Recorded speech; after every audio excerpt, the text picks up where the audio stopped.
Marhaba, my name is Wael Morcos. I'm a graphic designer and type designer from Beirut, Lebanon. I operate in graphic design between New York and the Middle East. A lot of my work revolves around the shape of letters and the shape of our language in Arabic, so specifically Arabic typography.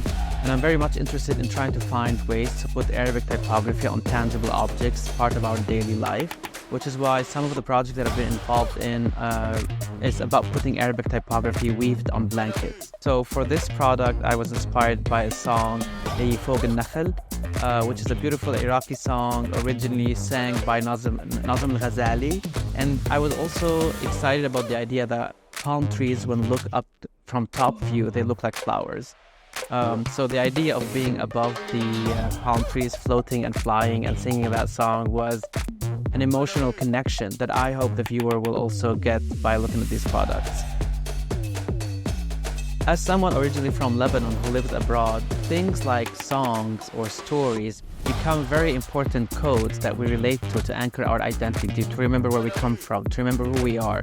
And perhaps it's the act of me as a designer trying to reach out to people and share these songs that I also relate to, that I maybe sing in the back of my head.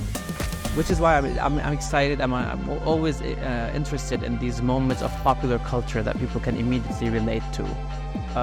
And it's perhaps me trying to reach out to create a conversation.